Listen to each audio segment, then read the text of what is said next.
This video will analyse the truth behind this meme. How accurate is it?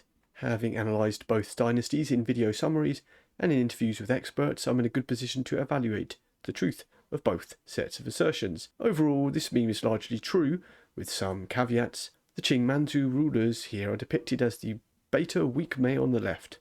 High Qing caused population boom that later caused instability for the Qing dynasty through famines and civil wars. This has some truth to it, although the new ethnic overlords after the Ming dynasty had little to do with the population boom, which coincided with the introduction and use of new hardy and efficient crops from the New World via Western explorers like maize and potatoes. This process and the population increase was already happening during the Ming dynasty after the population collapsed during the Yuan. However, it seemed that the Manchu Qing were not prepared for this population boom. For example, the population boom caused huge problems in the Yangtze Delta region, where roving bands of commoners looking for sustenance became a huge problem. This was a backdrop for the sorcery scare of 1768, the topic of Kuhn's book, and one of the driving factors in the Taiping Rebellion. And on the right we have the strong alpha male Ming dynasty emperor, and it says, known for voyages across the seas, indeed, reaching as far as the Horn of Africa, across Southeast Asia and the Indian Ocean. They also built much of the Forbidden City that we see today, during the early period of the Ming dynasty, and indeed the Great Wall of China, although much of the separate walls were pieced together during the Warring States and put together during the Qing dynasty. Of the Qing dynasty, it says lost to the Japanese. Indeed, this is true. It's interesting to consider the what-ifs. And one thing I've always considered is to what extent the so-called century of humiliation would have happened at all if the West had met a united China led by people who considered themselves Chinese. After all, there were plenty of examples of pre-Qing resistance to Western powers, even under the end of the weakened Ming dynasty under Koxinga in the southeast, repelling the Dutch East India Company's colony push on Taiwan. With the huge population advantage and no shortage of soldiers, the issue was weak leadership and the people not really invested in defending the status quo. Hence, the Taiping Rebellion took on an ethnic element, with many running to Hongshoquan for a restoral of Chinese rule in China. The story of the 20th century in China, if one zooms out, is in reality the Chinese people reasserting their own paramountcy in their own country. Compared to this record of the Qing dynasty, it says of the Ming, aided Korean repelling Toyotomi Hideyoshi during the Imjin War. Yes, this is true. And this act of self-sacrifice under the Ming Wanli Emperor may have played a part in the eventual downfall of the Ming. The coffers remained empty after this war until the fall.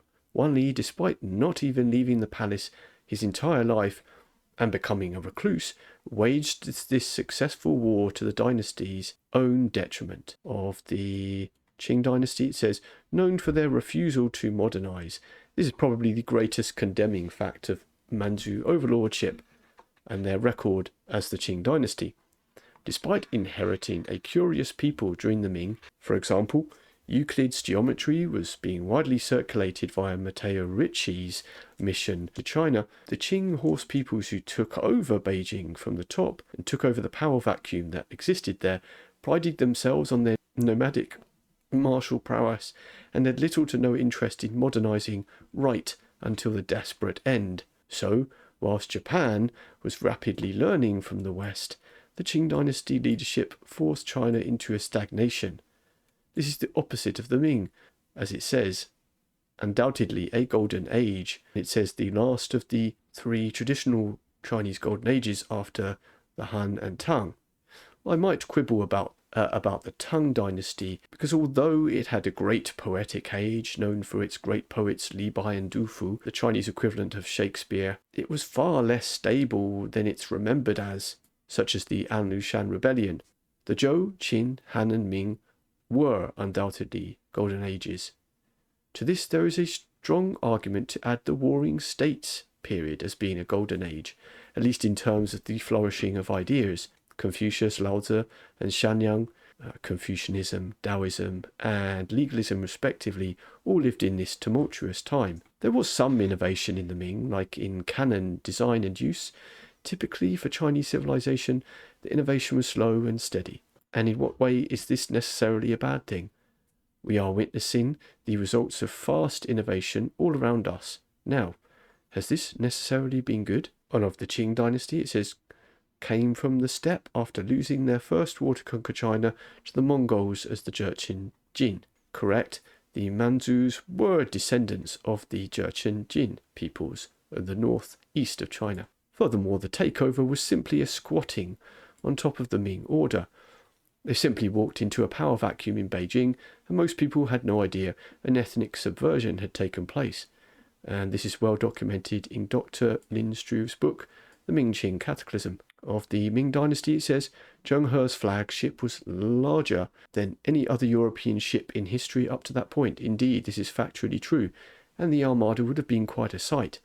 They went simply to collect tribute. If they had gone to trade, history may have turned out differently. And yet, this was never a characteristic of Chinese exploration. A country always seen themselves as Zhongguo, Middle Kingdom, would assume that everyone would come. Of the Qing, it says, tried and failed to conquer Vietnam. True, they got as far as Yunnan, and the last Ming emperor, in name only, that is, without real power, escaped over the border. Of the Ming Dynasty, it says, ruled Vietnam for 2 decades. Yes, from 1407 to 1428, the Ming Dynasty annexed Vietnam and established it as the province of Zhuangzi, largest tributary empire in Chinese history. Although there were periods in the Western Han when control over Central Asia would have matched this level of influence. From this we get the phrase Wan Li Song Er Mao, story of a southeastern king travelling 10,000 miles to deliver a goose's feather. Compared to the Qing Dynasty, it says tributary empire was largely isolated. This argument really could be made about any Chinese dynasty. They were never really a cross-continental empire. The Qing banner system caused the Manchus to intermix with the Han very little.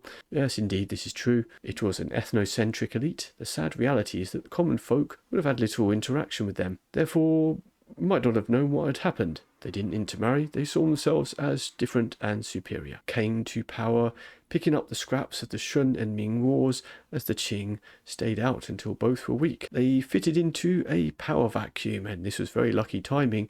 As mentioned before, also Ming involvement in Korea had bankrupted them. Due to this fact, the Qing met little resistance and were misidentified by many as just another ruling regime. This is compared to the tried and tested, battle-hardened Zhuangzi of the Ming, who warred against the Yuan and multiple other superior rebel dynasties and still won over China. Indeed, Zhuangzi, coming off the back of the Red Turban Rebellion against the Yuan, took down part of the once mighty Mongol Empire, sweeping up from the south, faced with much more of a severe test of their means, will and fighting force, than simply taking up positions in a power vacuum. It says too of the Ming Dynasty that they are remembered as one of the most stable and orderly states in all of human history. There's probably some truth to this. 300 plus years of population growth and stability attest to this. At the same time, they are little known nowadays outside of China.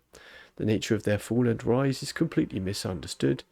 And beyond the pottery that they are well known for, little, if anything, is known outside of this. Hopefully, my series of videos will play a part in remedying this. There are many parallels with the Ming downfall and Europe of the present day. And it says of the Qing rubbish haircuts, indeed, these do look silly, and were enforced upon the Chinese populace. A very cunning way of forcing loyalty upon a populace. Cutting one's queue was punishable by death, and indeed the people in the Taiping Rebellion let their hair grow long and wild. Member of the Ming, served as the Premier of China and helped create a stable and economically secure China during a financial crisis. If this point is referring to Zhuangzi, then there might be some truth to this. If true, this is incredible. However, the family lineage record must have been lost since the late 1600s, and this is apparently only according to family traditions. Zhuangzi was born in 1928, and indeed did become very high up in the Chinese government, serving as only the 5th premier of the Chinese government from 1998 to 2003.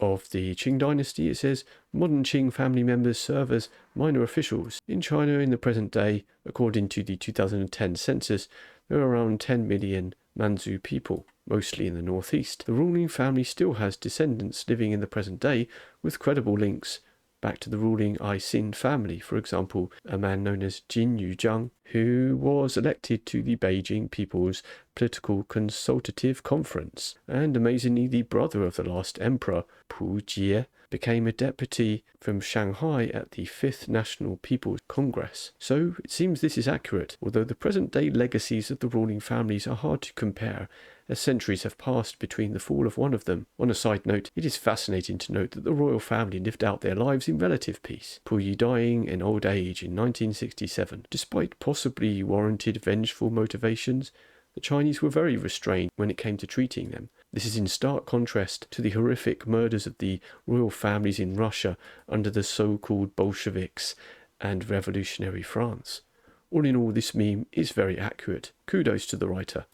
A meme accuracy rating of 5 out of 5.